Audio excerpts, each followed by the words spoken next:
India TV की team इस वक्त मौजूद है सीहोर जिले के सत्य Sai university of technology and medical sciences के सामने, जिस पर आरोप लगा है कि मध्य प्रदेश की शिक्षा व्यवस्था को उसने दागदार किया है।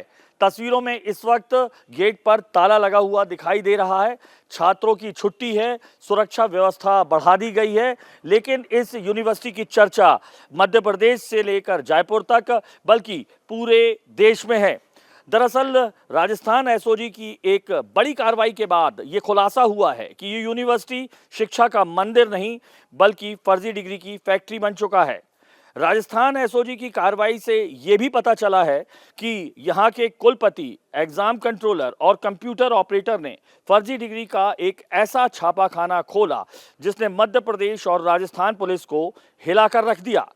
राजस्थान एसओजी के मुताबिक यहाँ बैकडेट में बीपीएड की फर्जी डिग्रियां दी जाती थी, जिसके चलते अभ्यर्थी बिना एग्जाम दिए बैकडेट में फर्जी डिग्री पाकर नौकरी भी हासिल कर लेते थे। एक नहीं, दो नहीं, राजस्थान को ऐसे 66 फर्जी डिग्री धारकों पर शक है जिन्होंने इस फर्जी डिग्री के कारखाने से डिग्री लेकर एग्जाम दिए हैं। यही नहीं, इस फर्जी यूनिवर्सिटी के तार देश को हिला देने वाले नीट पेपर लीक मामले से भी जुड़े हुए हैं। राजस्थान पुलिस ने नीट पेपर लीक मामले के मास्टरमाइंड डॉक्टर शुभम खैरनार को गिरफ्तार किया। वह आरोपी 2021 में आयुर्वेदिक चिकित्सा पाठ्यक्रम में इसी विश्वविद्यालय से डिग्री भी ले चुका था। ऐसे में सवालों के घेरे में 40 एकड़ से ज़्यादा फैले इस यूनिवर्सिटी कैंपस और 80 से ज़्यादा पाठ्यक्रम, जिसमें engineering, medical, pharmacy, nursing, paramedical, law, management, computer application, कृषि जैसे सब्जेक्ट जो डिप्लोमा, यूजी, पीजी, पीएचडी जिन पे किए जाते हैं 5000 से ज़्यादा हैं, वो सब सवालों के घेरे में आ रहे हैं।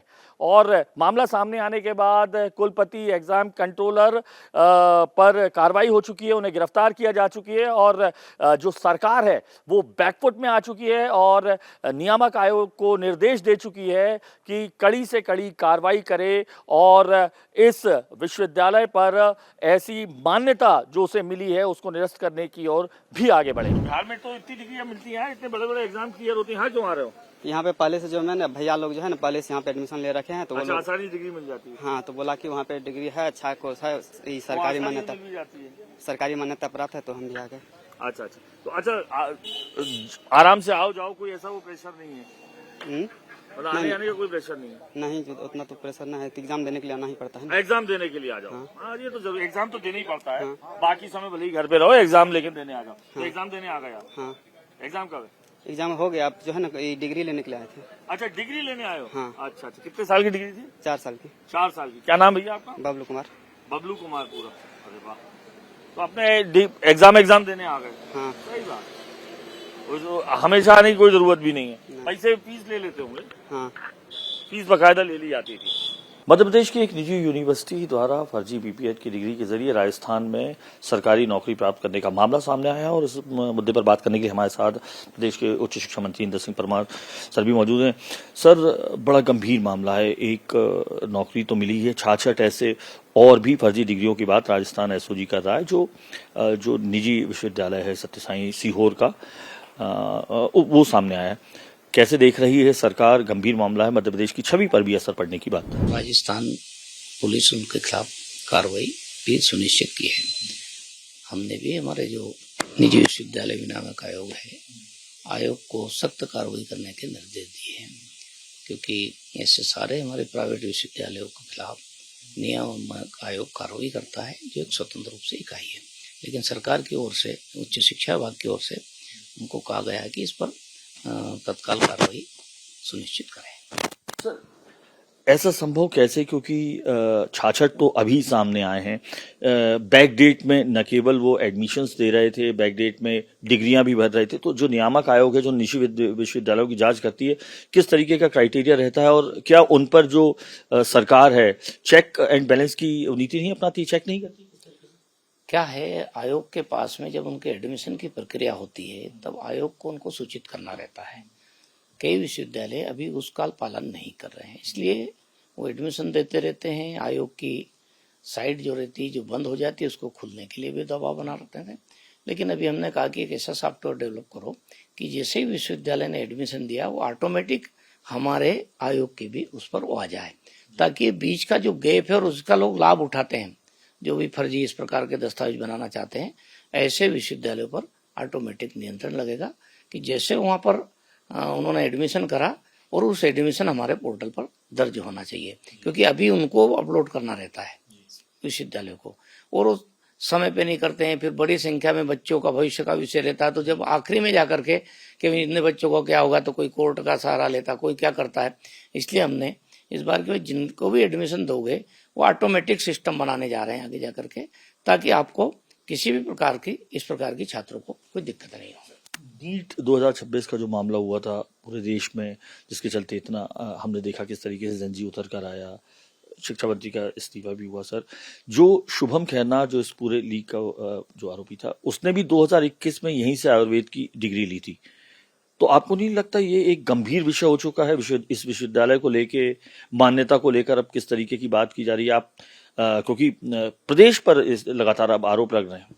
देखिए, मध्य प्रदेश सरकार के आयुष विभाग के द्वारा केवल एनओसी दी जाती है, उसके बाद में मान्यता देने का काम सबकी अलग अलग विनियामक एजेंसियां हैं, वो हर विषय को अलग, टेक्निकल को अलग सारे देते हैं। लेकिन फिर भी जिस प्रकार से वो एक कर रहे हैं, उसको हमारे आयोग को उस पर नियंत्रण करना चाहिए और सख्त से सख्त कार्रवाई करना चाहिए। जरूरत पड़े तो उनको अपने कब्जे में लेना चाहिए। विश्वविद्यालय के खिलाफ कोई सरकार अब एक्शन लेने जा रही है? क्योंकि अकेला ये नहीं, तेलंगाना से लेकर तमाम राज्यों की बात आ रही है, एक्शन लेने जा रही है। क्योंकि आयोग को पहले स्वतंत्रता है और इसलिए आयोग पूर्ण रूप से करे, उनको हमने फ्रेंड किया है, कार्रवाई करिए, और यदि वहां की हम कार्रवाई से संतुष्ट नहीं होंगे तो फिर सरकार अपने में जांच कमेटी बैठा, क्योंकि जांच कमेटी बिठाने का काम आयोग का है। आयोग को हम निर्देश दे दिए इस घटना के बाद, निर्देशित कर दिया है कि ये सारे ऐसी चीजों की वो करे, और अच्छे लोगों को जो थोड़े अच्छी नियम प्रक्रिया जानते हैं ऐसे लोगों की जांच कमेटी में रखे, और वहाँ प्रत्यक्ष जा करके और सारा देख करके दस्तावेजों का वो करे, और जो मान्यताएं दी है उन मान्यताओं के नियमों का यदि उल्लंघन किया है तो उन संस्थाओं को भी लिखा जाए कि भाई आपके यहाँ से जो उनको मान्यता दी है इसकी मान्यता समाप्त की जाए। कमेटी बना रही है? निश्चित रूप से सरकार उस पर कमेटी बना रही है, मतलब आयोग कमेटी बना रहा। आयोग को हमने निर्देशित किया है कि कमेटी बना करके पूरे तथ्यात्मक जांच कराए, और सब बिल्कुल यदि उसमें किसी प्रकार के जो मापदंड के आधार पर, शर्तों के आधार पर उनको मान्यता दी थी, उन शर्तों का उल्लंघन पाया जाता तो उनके खिलाफ उसी प्रकार की कार्रवाई करे। हमने एनओसी दी, हम एनओसी वापस लेंगे, और बाकी जो उनकी नियामक संस्था है उसको भी हम लिखेंगे कि इनकी मान्यता समाप्त की जाए। जिस तरीके का ये मामला सामने आया है, छाछठ जो है, जो मार्कशीट से हमें फर्जी बताया जा रहा है, और राजस्थान एसओजी ने आके बाकायदा इस यूनिवर्सिटी के कुलपति को गिरफ्तार किया और कंट्रोलर समेत सबको। कैसे देख रहे हैं इसे आप? देखिए, बहुत ही चिंता का विषय है जब मध्य प्रदेश पूरे देश में शिक्षा की मंडी के रूप में विख्यात हो चुका है, जहां डिग्री से लेकर नौकरी तक सब बिकती है।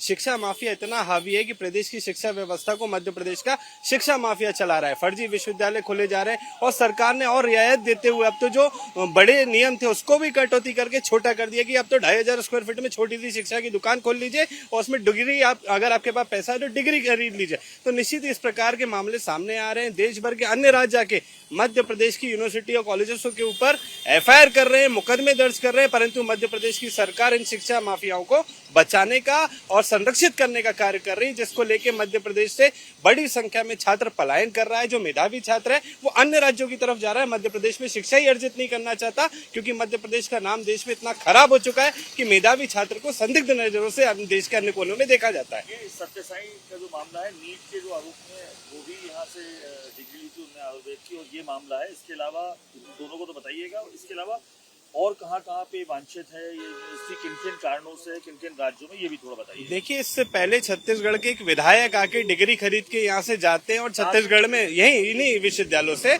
और छत्तीसगढ़ में जाके प्रेस कॉन्फ्रेंस करके बताते हैं कि मध्य प्रदेश से मार्कशीट खरीद कर लाया हूँ, इतने पैसे में खरीद कर लाया हूँ। मध्य प्रदेश में गधा को मेधावी बनाने का एक उद्योग चल रहा है। इस प्रकार के मामले तेलंगाना में हुए, राजस्थान में हुए, परंतु इन शिक्षा माफियाओं के ऊपर मध्य प्रदेश की भाजपा सरकार इतना संरक्षण दे रही है कि एक आंच नहीं आने दे रही। इनको और परमिशन दे रही है। एक फर्जी कॉलेज था तो 2 खोल लीजिए, 2 थे तो 10 खोल लीजिए। इस प्रकार का पूरा मामला मध्य प्रदेश में चल रहा है। ये जो आप जिसकी बात कर रहे हैं, ये सत्य साई कॉलेज, ये सत्य साई कॉलेज ही वांछित है छत्तीसगढ़ और तेलंगाना में? देखिए, इनकी इतनी यूनिवर्सिटीज हैं, इतने सारे मध्य प्रदेश में इनके केंद्र स्थापित है जहाँ पे फर्जी इसी ग्रुप के, और पहले भी तेलंगाना का मामला हुआ, तेलंगाना की पुलिस इनको गिरफ्तार नहीं कर पाई, छत्तीसगढ़ की पुलिस इनको गिरफ्तार नहीं कर पाई। तो निश्चित ही चिंता का विषय है कि मध्य प्रदेश की सरकार क्या चाहती है। क्या इस प्रकार के शिक्षा माफियाओं के हाथ में प्रदेश की शिक्षा व्यवस्था रहेगी और मध्य प्रदेश का मेधावी इसी तरह से शर्मसार होता रहेगा? पूरे देश भर में मध्य प्रदेश शिक्षा की मंडी के रूप में विख्यात हो चुका है। एक मोडस ऑपरेंडी बताइएगा, बैकडेट में किस तरीके से लेजर और इसमें किया है, क्योंकि आप लगातार कई खुलासे भी किए आपने आरटीआई के माध्यम से भी और तमाम चीजों से, किस तरीके से इन्होंने इस यूनिवर्सिटी में बैकडेट में फर्जी लेजर बनाए हैं और क्या मोडस ऑपरेंडी रहती है, इसे अगर आप थोड़ा बताएं। देखिए, कई पैसे वाले हैं जिनके बच्चे पढ़ने में गधे होते हैं, उनको डिग्री दिलाने के लिए वो किसी भी हद तक वो किसी भी स्तर की कीमत चुकाने के लिए तैयार है। नीट की परीक्षा में आपने देखा होगा 30 लाख रुपए में नीट का पेपर बिक गया। मध्य प्रदेश में ऐसी इतनी दुकानें हैं जिसमें किसी भी प्रकार की बीए से लेके बीकॉम तक, नीट से लेके मेडिकल तक किसी भी प्रकार की आप डिग्री ले सकते हैं। या तो पीएचडी, एक गधे को भी पीएचडी करा के डॉक्टर बना दिया।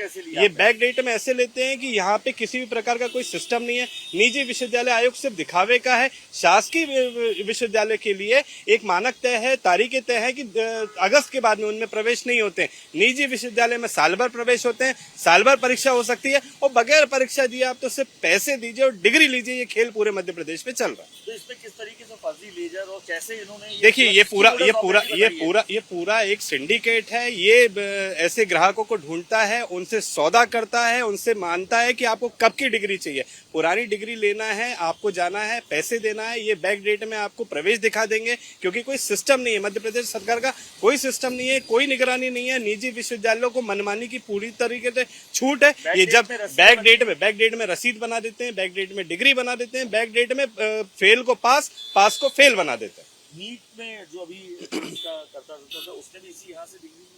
देखिए, नीट परीक्षा ने जिस प्रकार से देश के छात्रों का मनोबल टूटा है, उसमें सबसे ज्यादा मध्य प्रदेश की संलिप्तता है। मध्य प्रदेश के लोग हैं जो ये पूरे व्यापार को देश भर में चला रहे हैं और शिक्षा की मंडी के रूप में मध्य प्रदेश उजागर हो चुका है। विवेक जी, किस तरीके की कार्रवाई की मांग करते हैं और सत्य साई और किन किन मामलों में लिप्त रहा है? देखिए, हर प्रकार की डिग्री बेचने का काम कर रहा है। नीट जैसी प्रतिष्ठित परीक्षा को दूषित करने वाला शुभम भी यहीं अध्ययनरत था। उसने यहीं से डिग्री खरीदने का कार्य किया था। आयुर्वेद की उसने डिग्री ली थी, जैसी मुझे जानकारी प्राप्त हुई है। और निश्चित ही इस प्रकार के और भी खिलाड़ी हैं जो पूरे देश भर में शिक्षा व्यवस्था को दूषित करने का कार्य कर रहे हैं।